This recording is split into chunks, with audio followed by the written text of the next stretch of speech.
Privilégio enorme estar aqui. Tenho acompanhado a trajetória dos irmãos desde a tenda, atrás daquela pequena igrejinha, e eu sou um dos mais entusiastas, torcedores do que Deus tem feito aqui. E eu quero dizer que ainda é só o começo. Tem muita coisa que Deus tem para os irmãos e para gerações que vocês têm tocado. Gerações de jovens, de adolescentes, de tanta gente preciosa, não só aqui em Belo Horizonte, em Minas, mas no Brasil e fora. Amém? É uma grande alegria. Eu me sinto privilegiado. E nós vivemos um tempo muito interessante, porque pessoas pagam uma fortuna para receber códigos e chaves dos grandes coaches do Brasil. Eu conheço alguns deles são meus amigos pessoais. Eu pessoalmente não faço isso, o que eu faço é de graça. Mas há pessoas que pagam 5, 10, 15 mil reais para pegar alguns códigos, para pegar algumas chaves. E eu gostaria de te fazer algumas perguntas e jogar no seu colo algumas batatas quentes que vão te forçar ou te impelir ou te empurrar a fazer questionamentos muito precisos, muito focados em onde você tem colocado a sua vida. E eu gostaria de começar com essa pergunta: o que é que você tem feito da sua vida? Onde é que você amarrou o seu burro? Todo o potencial de energia, inteligência, unção, graça, oportunidade, experiência, treinamento, habilidades, capacidades, dons, talentos que Deus colocou dentro de você, você tem enfiado aonde? A sua vida tem virado o quê? As suas iniciativas têm sido colocadas para quê? Qual é o seu investimento existencial? Qual é o seu projeto existencial? E sabe, uma grande desgraça que há no mundo aí fora é que as pessoas não têm resposta para nada disso. Elas simplesmente vão empurrando a vida com a barriga, vão gastando seus dias, vão queimando seus anos, as décadas vão virando poeira e cinza, e nada acontece.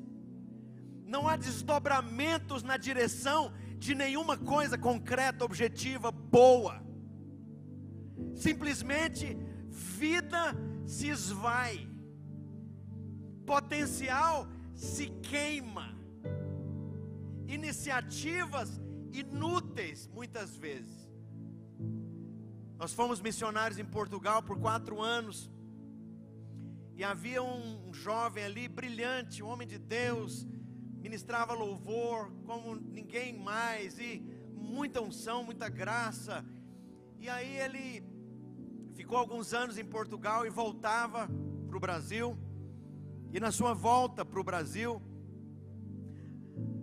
eu fiz uma pergunta para ele, e eu gostaria de estender essa pergunta para você.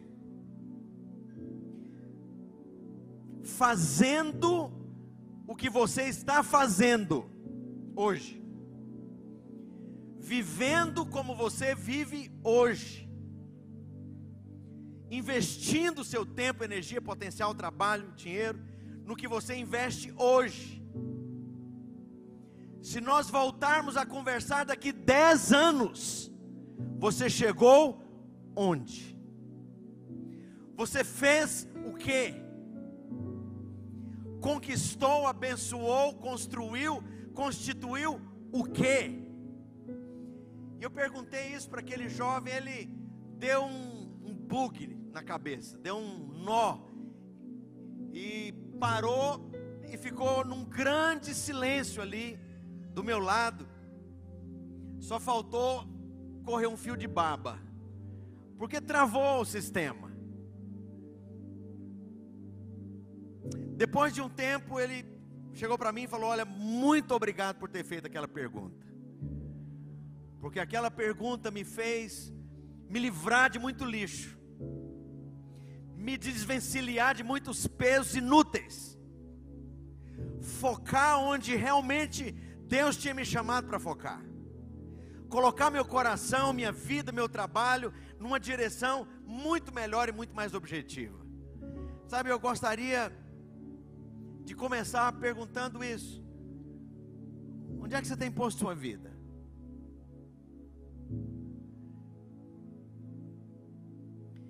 E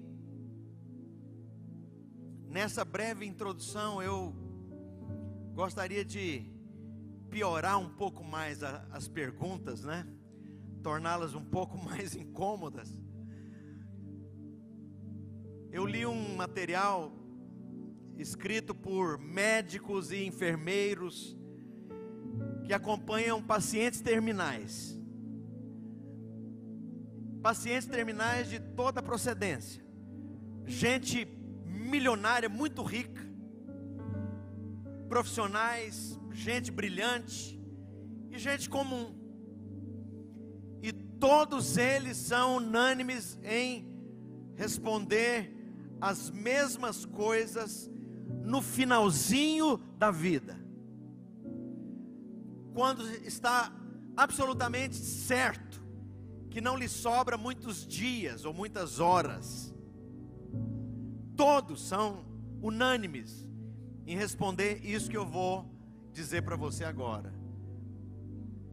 E esses pacientes terminais, eles dizem: me arrependo de não ter gastado meu tempo de qualidade com pessoas ou com as pessoas que eu mais amo. Gastei tanto meu tempo, minha energia, meu trabalho com lixo, com gente que não tem nada a ver comigo, com projetos que não eram meus, com coisas que não foi Deus que me mandou fazer. Me arrependo de não ter gastado tempo de qualidade com as pessoas que eu mais amo. Minha esposa, meu marido, meus filhos, meus pais, as pessoas que eu quero bem. Se eu tivesse mais tempo, se eu pudesse voltar atrás, eu recalibraria a minha vida para estar intencionalmente, com tempo de qualidade, com os meus filhos. E agora eu me lembro de um livro que eu li há uns 20 anos atrás. O livro é Se Eu Soubesse. Não sei se alguém aqui se lembra desse livro. É um livro com muito poucas palavras. O autor foi pesquisar, especialmente atletas, cientistas, professores, líderes, líderes militares, políticos, empresários de grande sucesso, que estavam já na fase ali dos 80, 90 anos. E a pergunta era: o que você faria diferente se você pudesse voltar atrás? E pasmem, as respostas coincidem com essas respostas de pacientes terminais que sabem que lhes falta muito pouco tempo. E a outra coisa que esses mesmos pacientes falam é: me arrependo de ter vivido o sonho de outros, não aquilo que Deus me chamou para fazer, não aquilo que eu desejava fazer e viver, investir, construir. Terceiro arrependimento: me arrependo de passar o tempo todo evitando conflitos, sem demonstrar sinceramente o que eu realmente sinto. Sabe, uma coisa que eu sou particularmente sensível é estar com gente que eu amo e não ser capaz de mostrar todo o meu coração para essas pessoas. E eu estou vindo de 16, 18 dias que nós passamos juntos, eu, meus filhos, meus netos. E sabe qual é a coisa mais preciosa? É você ter acesso ao coração dessas pessoas caras, preciosas, especiais. E de você ter a capacidade, a habilidade, sem bloqueio, sem barreira, sem constrangimentos, sem silêncio, de poder falar tudo, o quanto ama, o quanto são preciosos, o quanto são queridos. Eu cresci numa casa diferente. Eu nunca ouvi o meu pai dizer que me amava.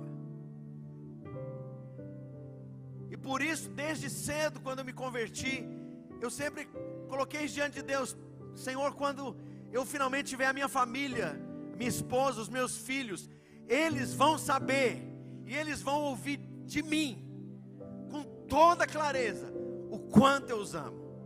Sabe, não houve um dia que os meus filhos não ouvissem isso.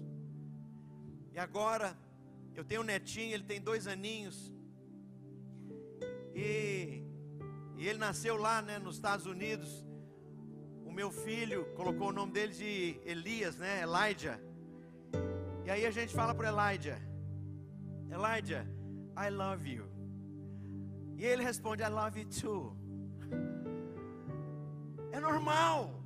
Sabe, eu quero perguntar, sabe, se fora você nos momentos terminais, será que você ia ter que dizer isso também?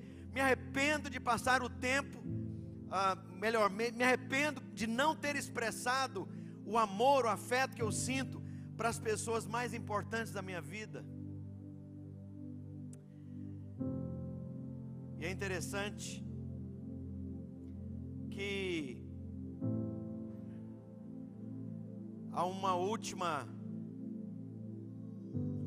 conclusão desses pacientes terminais: me arrependo de não ter investido meu dinheiro, meu trabalho, meu tempo, atenção e esforço para causas ou por causas mais nobres envolvendo pessoas. Interessante, o arrependimento dessas pessoas não era não ter dirigido o melhor carro. O arrependimento não era ter feito a viagem mais cara e mais luxuriante lá para a Europa ou sei lá para onde. O arrependimento não era não ter construído uma casa dos sonhos. O arrependimento, se você for fazer uma linha entre todas essas questões, é: me arrependo de não ter focado, investido, amado, cuidado e gastado meus dias, meu tempo com gente, com pessoas. É interessante quando a Bíblia fala ali em João capítulo 13, a partir do verso 1, a Bíblia diz: sabendo Jesus que estava para passar deste mundo para o Pai. Então Jesus estava consciente dos últimos dias. O livro de João, a partir do capítulo 14, descreve a última semana do Senhor. Então grande parte do livro de João é os últimos dias, ou são as últimas horas, os últimos momentos do Senhor. E aí a Bíblia está dizendo aqui no capítulo 13, a partir do verso 1, sabendo Jesus que estava para passar deste mundo para o Pai. Então primeiro, Jesus estava sabendo, ele estava consciente de que não tinha muito tempo. Aí a Bíblia diz de maneira extraordinária: tendo amado os seus que estavam no mundo, amou até o fim. Então, primeira coisa, havia ali uma grande clareza. Se você se diz cristão, ele é o referencial, ele é a base em cima do qual nós nos moldamos para todas as coisas. E o Senhor aqui, a Bíblia está descrevendo que Jesus, consciente de que não sobrava muito tempo, consciente de que ele tinha que aproveitar todos os momentos, A Bíblia está dizendo que, sabendo que era o fim, ou que o fim estava bem próximo, que lhe sobrava poucos dias, poucas horas, tendo amado, amou até o final. Em outras palavras, tendo sido generoso, extravagante com o seu amor, amou de maneira extravagante até o fim de si mesmo.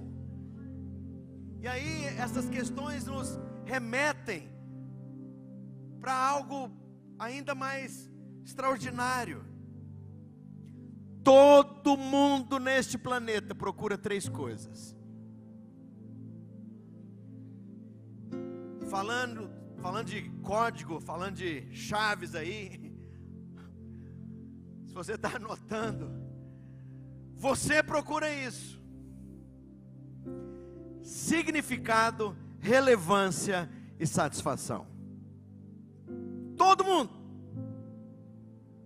O político, o atleta, o médico, o professor, o cientista universitário, o estudante, a professora, a tia da merenda, todo mundo. Só que isso é inconsciente. Todo mundo procura significado, relevância e satisfação na vida. E é incrível que Jesus viveu isso de maneira completa, intensa, apaixonada, extravagante até o final. Agora, o curioso é que grande parte do mundo lá fora, de maneira completamente louca, ignorante, busca essas três coisas, satisfazendo o ventre, satisfazendo as necessidades mais tolas. Você sabe que uma das indústrias, ou uma das áreas onde mais se gasta dinheiro é com publicidade? São bilhões de dólares. Na época quando havia muita competição entre a Coca-Cola e a Pepsi, às vezes uma falha na publicidade de uma delas, aquilo causava prejuízo de bilhões para a companhia concorrente. E é interessante que o mundo é movido por essas coisas fisiológicas, coisas para o consumo. E as pessoas procuram então significado, relevância e satisfação de três maneiras. A primeira maneira é satisfazendo suas necessidades fisiológicas e necessidades de aparência. Compra-se aparência. Por que alguém quer um carro e não o outro? Por causa da aparência, do status, da mensagem subliminar que eu vou passar para terceiros, dirigindo esse carro e não aquele, vestindo essa marca de roupa e não aquela, consumindo certos produtos tecnológicos e não outros, morando em certos bairros e não em outros, fazendo faculdade nesta faculdade e não naquela. E aí há um consumo brutal numa grande roda viva, que leva as pessoas a estarem completamente iludidas, que comprando imagem, elas vão ter ou fazer alguma coisa melhor do que outras. Não vão. Usar um perfume dessa marca e não da outra não vai te fazer uma pessoa melhor, não vai mudar rigorosamente nada na sua vida. Alguns anos atrás, uns 5, 6 anos atrás, eu estava lá no sul da Flórida, e alguns parentes vieram para passar o fim do ano, né? E aí foram lá num grande outlet.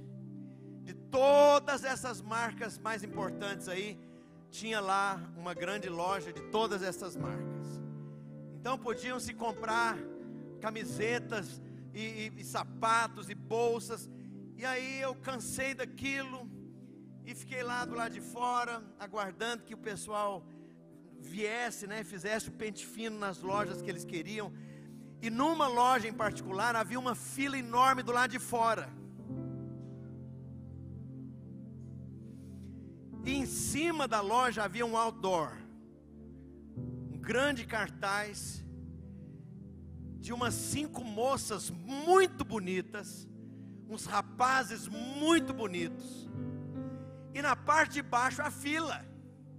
E eu ao longe comparava quem estava na fila com as fotografias do outdoor, não tinha nada a ver. Eu vou usar umas palavras meio estranhas.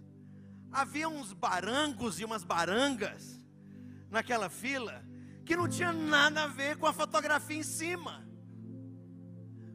mas estavam do lado de fora no sol, com senha, para comprar uma marca. Porque ao comprar uma marca, ao vestir uma marca, ao usar uma marca, eu estou comprando a falsa consciência de que eu vou ser parte daquele grupo lá de cima do autor. Vai não, você continua tão feio quanto antes.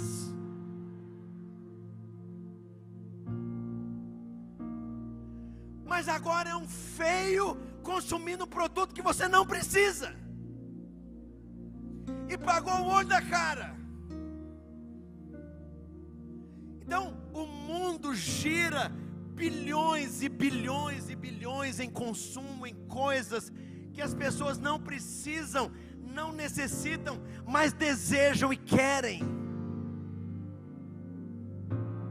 porque elas buscam significado, relevância e satisfação, satisfazendo necessidades muitas vezes apenas fisiológicas do consumo.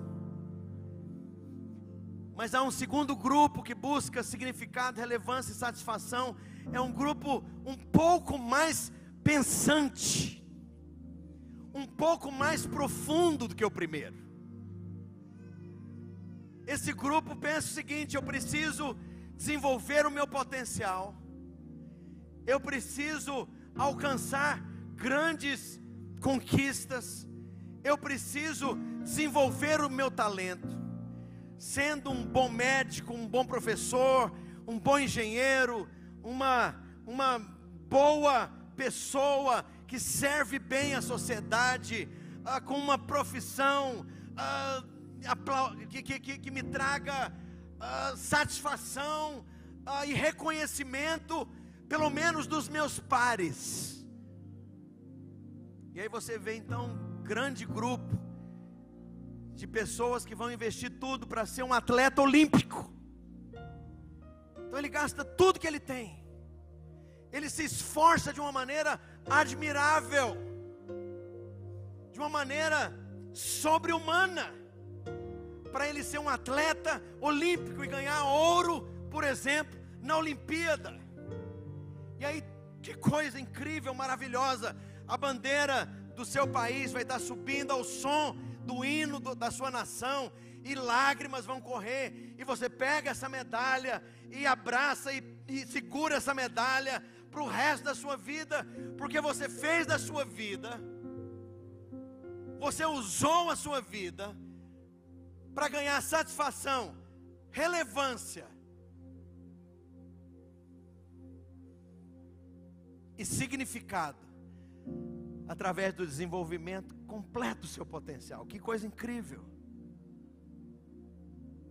E aí um dia vendo uma luta de MMA com os meus filhos, e aquilo assim foi me deixando chocado, né? Assim, eles gostam de ver e ocasionalmente eu até vejo também. Mas o que é uma luta de MMA? Vale quase tudo.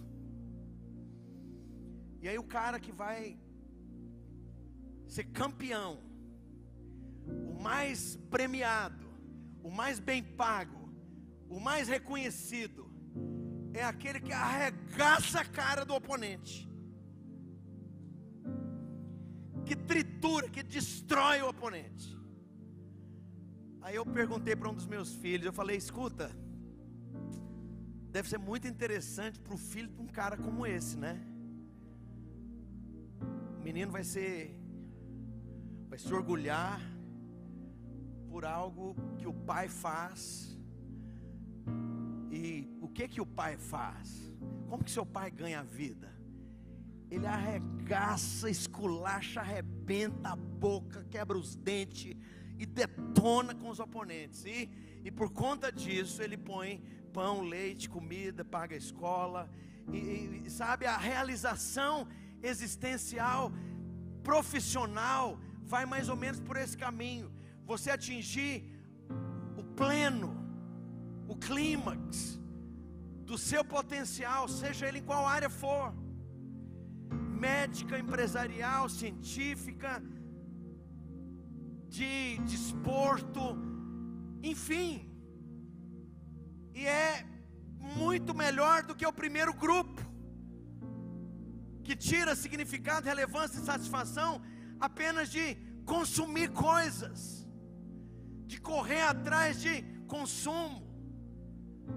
Mas é interessante, se você for um pouco mais profundo e olhar para Jesus, como Jesus viveu, gastou, aplicou, investiu tudo que ele era, tudo que ele tinha, todo o seu trabalho, toda a sua dedicação, todo o seu esforço, todo o seu foco, toda a sua acessibilidade, o seu relacionamento com pessoas, como Jesus viveu, você vai descobrir o seguinte, que ele diz: a minha vontade, ou a minha comida, é fazer vontade do meu Pai que está nos céus. E que vontade é essa? Investir em gente. A propósito, ele fala isso depois de ter gastado tempo ali com a mulher samaritana.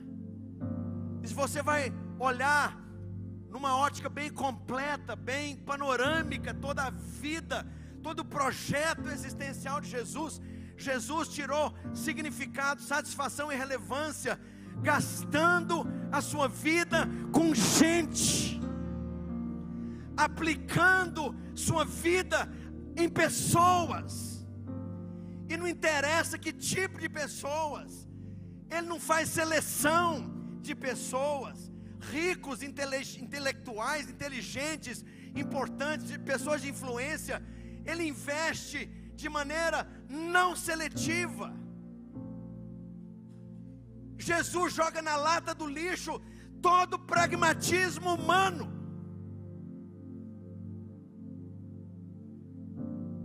Quem é que você tem na sua lista de WhatsApp? Quem te interessa?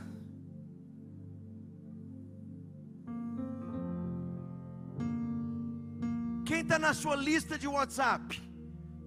Quem tem algum benefício para te trazer? Engraçado que Jesus joga na lata de lixo todo o pragmatismo. Jesus era prático, mas Jesus não era pragmático. O que é o pragmatismo? Eu vou gastar o meu tempo com gente que vai me dar retorno. Como é que você explica Jesus com o jovem lá o endemoniado do Gadareno?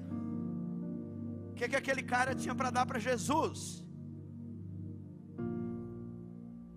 Como é que você explica Jesus investindo seu tempo para prostitutas, gente excluída? Você estava numa quarentena aqui, que eu soube que em Minas Gerais aqui em Belo Horizonte durou 6 meses. Jesus pôs o púlpito dele lá no meio da rua. Jesus foi lá para o meio do leprosário. Jesus estava com gente que não tinha mais nada para perder. E aí, de onde Jesus tirou relevância, significado e satisfação? Investindo toda a sua vida em pessoas. Lembra dos pacientes terminais? O arrependimento deles era não ter investido toda a sua vida em pessoas. E aí nós estamos falando de propósito. Sabe o que é propósito? É você encontrar o lugar do significado, da relevância e da satisfação plena. E é interessante, eu quero te falar, você procura essas três coisas, querido. Significado na sua vida. Por que você vive onde vive, trabalha onde trabalha, estudou o que estudou? Por que você se desgasta para dar formação para os seus filhos que você tem dado? Por que você levanta toda segunda-feira para ir trabalhar? Por que você faz o que faz, vive como vive, investe no que investe, trabalha como trabalha, se desgasta como se desgasta? Porque você procura essas três coisas: significado para a sua vida, vivendo como você está vivendo hoje, é inconsciente isso que eu estou te falando. Trabalhando como você está trabalhando, se gastando como você está se gastando, e isso é inconsciente. Você está procurando basicamente isso, significado. A outra coisa que você procura é relevância. Ninguém quer ser o medíocre da turma. Ninguém quer ter uma vida medíocre, uma existência medíocre, um casamento medíocre, uma profissão medíocre. Tudo que você faz, você procura relevância. Porque está usando essa roupa hoje à noite? Escolhi a roupa mais feia porque eu não queria passar, não queria chamar atenção, eu queria passar desapercebido. Você escolheu a roupa que escolheu. Tudo que move a sua vida, as pequenas e as grandes escolhas, passam por buscar significado, relevância, e a última delas, a mais importante, satisfação. É aquele senso gostoso, existencial, de estar fazendo a coisa certa, de estar no lugar certo, com as pessoas certas, gastando a minha vida da maneira certa. Isso vem como um resultado, uma consequência que enche o seu coração de alegria, gozo, paz. E Jesus viveu isso. E como é que nós chamamos, pastor? Significado, relevância e satisfação. Nós chamamos de propósito. Qual que é o seu propósito? Qual que é o propósito da sua vida? Qual que é a grande razão? Qual que é o seu grande projeto existencial? E você vai perceber que propósito é algo central na Bíblia. Eu quero te convidar a ler comigo apenas 2 versículos, apesar de nós termos mencionado vários. Aqui em Eclesiastes capítulo 8, a parte B do verso 5 e o verso 6, a Escritura Sagrada diz o seguinte, parte B do verso 5 de Eclesiastes 8, a Bíblia diz: o coração do sábio, diga, do sábio, discerne, conhece o tempo e a maneira. E o verso 6: porque para todo propósito há tempo e modo. Há uma responsabilidade aqui que a Bíblia coloca inteiramente para você. É discernir os tempos. Quando Jesus lamenta sobre Jerusalém, já no final do ministério dele, os judeus e hierarquia, toda a liderança da nação o rejeitava e estava para consumar essa rejeição com a crucificação. Jesus diz, lamentando sobre Jerusalém, Ele diz: Jerusalém, Jerusalém, vocês matam aqueles que te foram enviados, vocês apedrejam os profetas. Ah, quem me dera que vocês tivessem reconhecido, identificado, percebido o maior mover de Deus da história. Mas isso está agora oculto aos seus olhos. Você vai perceber por essa referência e por outras, que a responsabilidade de perceber o mover de Deus é sua, de perceber esse tempo presente é sua, de entender o propósito é seu. E durante essa semana a gente vai estar falando sobre isso, e você vai ouvir a gente dizer aqui que ao seu redor as circunstâncias gritam a você acerca do seu propósito.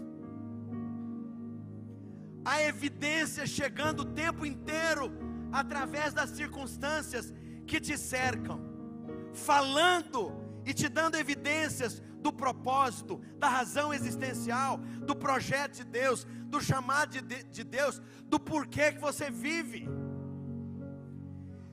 do porquê que você é quem você é, nasceu onde nasceu, é filho de quem é filho, é brasileiro desse tempo presente, não de 200 ou 500 anos atrás. Os porquês que envolvem a sua vida estão todos pregando a você todo o tempo o porquê do grande projeto de Deus na sua vida, do propósito, da razão pela qual você nasceu e existe. Porque você sofreu o que sofreu, porque passou o que passou, porque enfrentou o que enfrentou, porque experimentou uma somatória de influências, de pessoas escolhidas por Deus a dedo, para colocar diante de você, para finalmente você ser quem você é. E eu vou te falar uma outra evidência, parece muito óbvia, mas a grande maioria das pessoas que eu conheço é ignorante delas. Você certamente já ouviu isso. Ao longo da sua vida, dezenas de milhares de pessoas vão desfilar na sua frente. Colegas, amigos, vizinhos, parentes, às vezes até os próprios pais. E grande parte dessas pessoas, a grossa maioria delas, não vão trazer influência nenhuma. Outro dia eu ouvi de uma pessoa que perdeu o pai, e o pai foi sempre uma pessoa alcoólatra, complicada, problemática, difícil, egoísta, completamente destrambelhada. E aí depois essa pessoa, depois de enterrar o pai, essa jovem disse: que triste a existência desse homem que foi o meu pai. Não deixou nada nessa vida, nem saudade.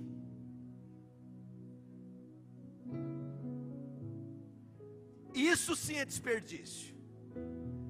E Deus então te cerca de evidências, de pessoas, de circunstâncias, de eventos, de experiências, de sofrimento, de desafios, de oportunidade, de treinamento,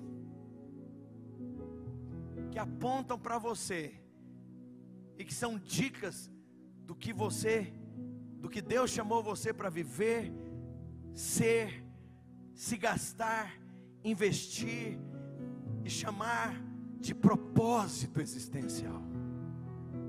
Sabe, agora mesmo, sabe por que você acha que você está aqui nessa noite? Por que você acha que você mora em Belo Horizonte? Por que você acha que você é brasileiro? Por que você acha que você é filho desse pai e daquela mãe? Por que você acha que você viveu o que viveu, sofreu o que sofreu, experimentou o que experimentou? Todas essas coisas estão falando ao seu redor. Eu gostaria de te convidar a ler um outro versículo. Está lá no livro de Atos, capítulo 7, se referindo à vida de Moisés. Vamos ver do verso 20 até o 25 apenas. A escritura aqui falando daquele menino estranho, que viveu numa geração estranha, num tempo estranho, cercado de eventos e circunstâncias estranhas. Verso 20 de Atos, capítulo 7, a escritura diz: por esse tempo nasceu Moisés, que era formoso aos olhos de Deus. Por 3 meses foi ele mantido na casa de seu pai, e quando foi exposto, a filha de Faraó o recolheu e criou como seu próprio filho.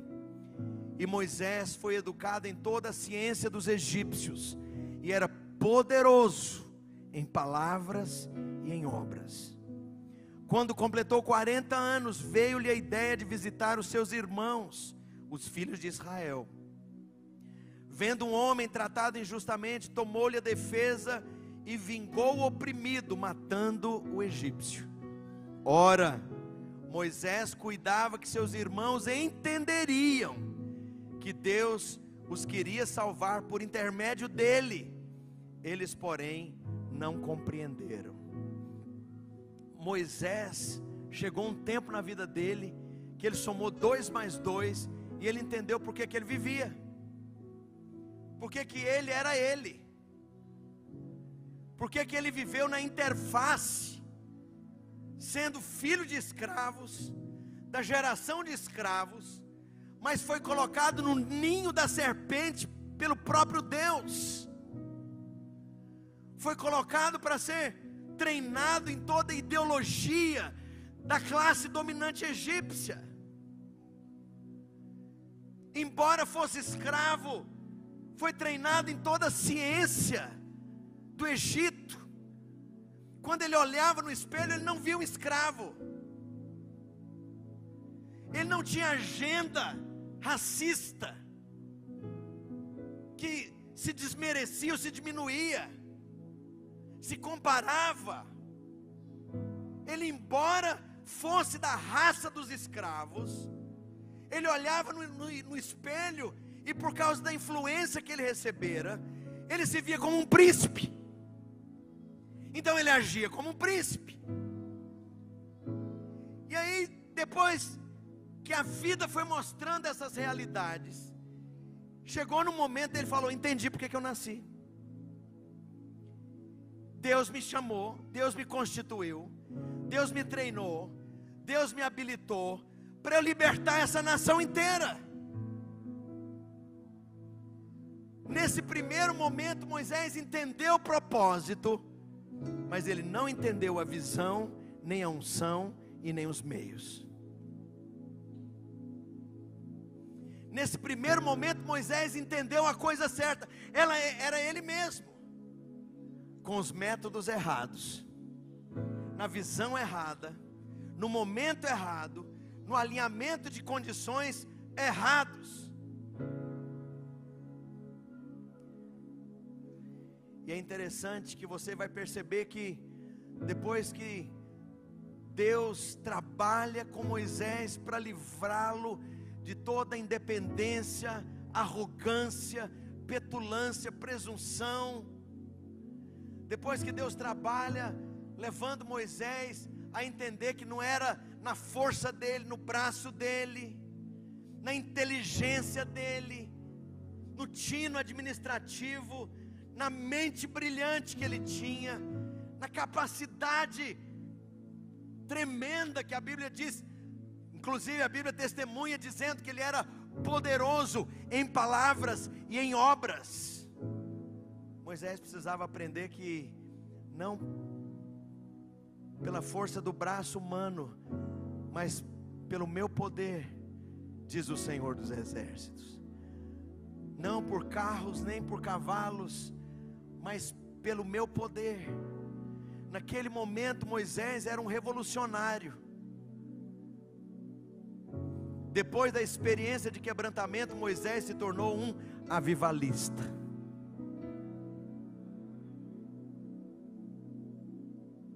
Num primeiro momento, Moisés tinha uma agenda política. Ia ser um banho de sangue.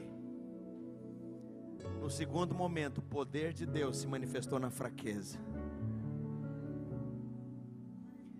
Sabe, eu quero perguntar qual que é o grande propósito de Deus na sua vida. O que a sua existência tem pregado para você e tem gritado ao seu redor através do relatório do natural e das circunstâncias que te cercam.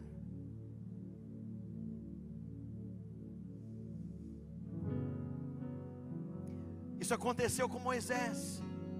Ele entendeu a sua origem, ele entendeu o seu nascimento, ele entendeu a sua identidade, ele entendeu os porquês das influências, ele entendeu o porquê do treinamento. Sabe, chegou o momento de você entender qual que é o propósito de Deus da sua vida, qual que é o propósito do Senhor com a sua existência, qual que é o projeto de Deus para investir em pessoas. E isso tem um leque variadíssimo. Deus vai te dar todos os meios para cumprir esse propósito. E o primeiro passo, isso compete a você, é descobrir, é discernir da parte do Senhor qual é esse propósito. E eu vou falar algumas coisas ainda mais fortes. Sabe, às vezes nós damos valor demais para a nossa própria vida. Mas deixa eu te falar uma coisa: a sua existência foi requerida para cumprir os desígnios eternos de Deus. Você só existe e você só é quem é. Você só vive o que vive porque houve um dia que Deus sonhou com você. Deus desejou a sua existência. E a Bíblia diz que Deus de maneira antecipada nos conheceu. E porque Ele antecipadamente nos conheceu, Ele nos designou. E a Bíblia então vai mexendo com coisas que são extraordinárias demais. A Bíblia diz que de uma maneira tão assombrosa, olha a palavra, você foi tecido no ventre da sua mãe. Seu rosto, sua pele, a sua altura, o seu cabelo, a sua voz. Você foi tecido por Deus. Não é como se diz aí fora, na cabeça dos abortistas, aquilo era um bolo de células. Não era um bolo de células, era a sua vida.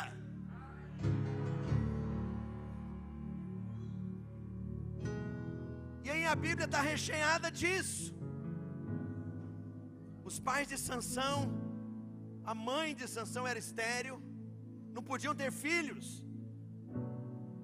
Aí chega um dia, vem um anjo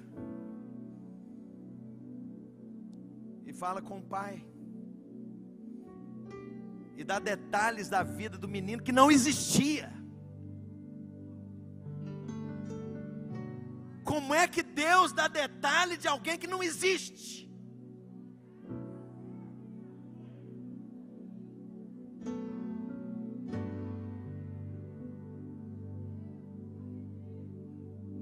É a mesmíssima coisa acontece com Maria.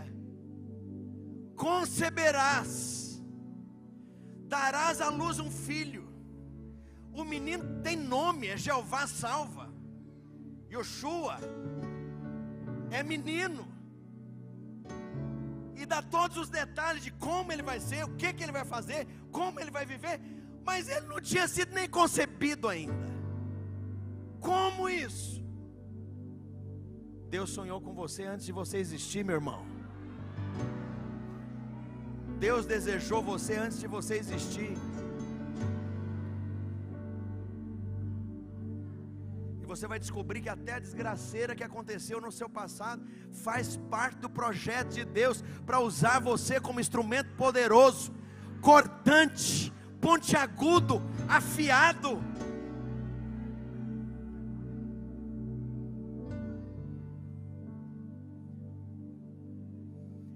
E aí a Bíblia diz lá em Jeremias chega diante do Senhor e Deus diz para ele: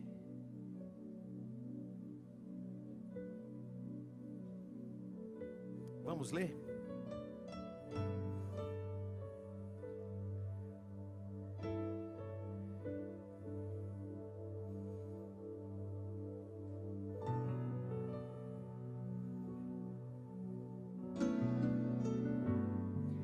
Jeremias 1:5. Olha que versículo maluco. Antes que eu te formasse no ventre materno, te conheci. Espera lá. Como é que você foi conhecido antes de ter sido formado?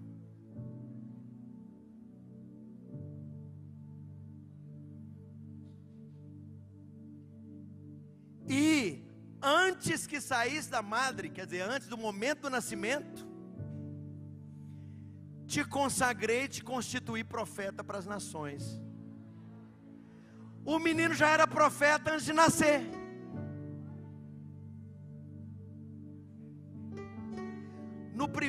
Na primeira parte do versículo, a Bíblia está falando: antes da sua concepção eu já te conhecia. Quer dizer, antes da sua bisavó namorar com seu bisavô, antes da vovó conhecer o vovô, antes do pai ser namorado da sua mãe, eu já te conheci. Então você já existia para Deus. E o seu nascimento nesse planeta veio por conta de uma necessidade divina, atendendo a um projeto divino.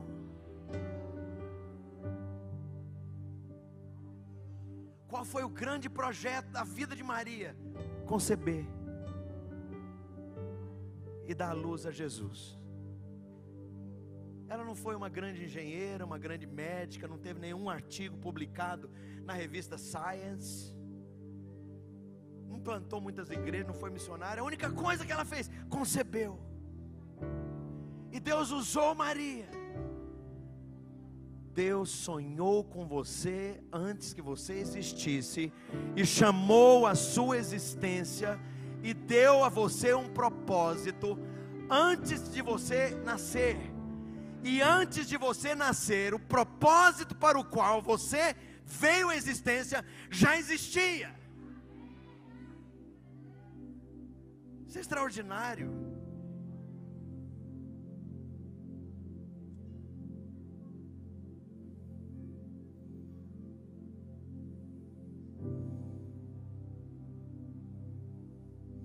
Gostaria que você ficasse de pé nesse momento.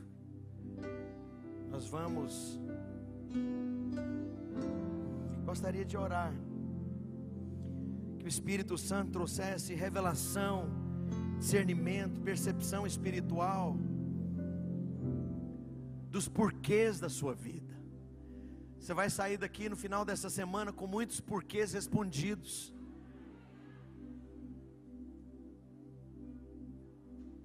Você vai entender muita coisa. Mas a primeira e talvez uma das maiores é compreender que você não entrou nessa existência de gaiato no navio. Você não caiu de paraquedas nessa existência. Há um propósito divino cercando a sua vida.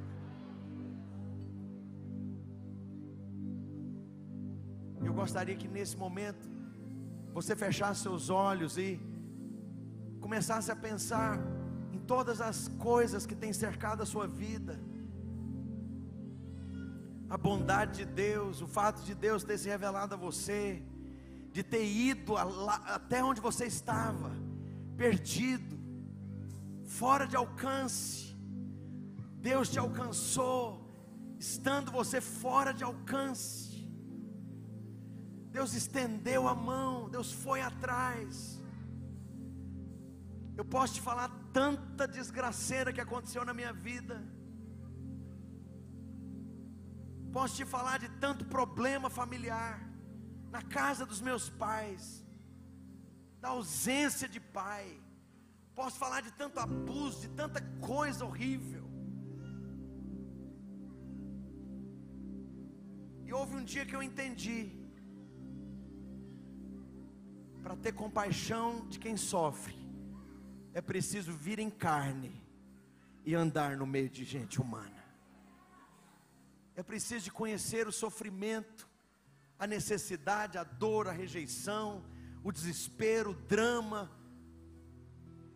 a loucura das pessoas.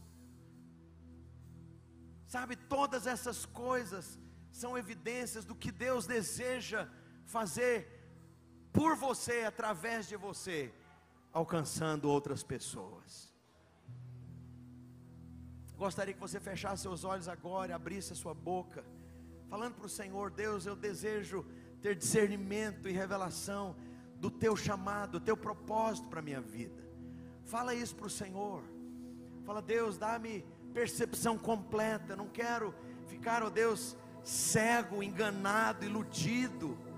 Não quero, Senhor, ficar, ó Deus, privado da percepção do porquê, da razão, do chamado, dos intentos de Deus com a minha vida. Oh Espírito Santo de Deus, Pai, eu apresento essa igreja preciosa diante do Senhor. Apresento cada um dos meus irmãos e irmãs, cada jovem, cada adolescente, meu Deus, cada casal, cada homem, cada mulher, os irmãos presentes, aqueles que estão participando desse culto agora, aqueles que verão essa palavra, ó Deus, em outra ocasião. Pai, no nome do Senhor Jesus, pelo teu Espírito Santo, haja espírito de revelação e de completo discernimento, ó Deus, do teu chamado, do teu propósito. Haja perfeito discernimento do tempo, ó Deus, e do modo. Haja perfeito discernimento do propósito do Senhor. Meu Deus, que depois dessa semana os meus irmãos e irmãs possam, ó Deus, ter um projeto de vida muito mais alinhado com o teu querer. Meu Deus, possam encontrar muito mais satisfação, relevância, significado, alegria. Meu Deus, oh, no nome de Jesus, leva essa igreja à plenitude do que o Senhor tem, ó Deus, a tudo que o Senhor deseja, Pai. Ó Deus, no nome do Senhor Jesus, gostaria que você, se você está com alguém da sua família, alguém próximo, e tem essa possibilidade de orar com essa pessoa, ore com ela, sempre, por favor, respeitando aí a distância. Mas se você veio com alguém, está com a sua esposa, seu filho, sua filha, seu marido, ore com ele, ore com ela. Vamos fazer isso juntos. Vamos terminar esse tempo de palavra pedindo que haja revelação de Deus nos nossos corações, que essas percepções se tornem completamente claras, completamente nítidas, ou em o nome do Senhor Jesus.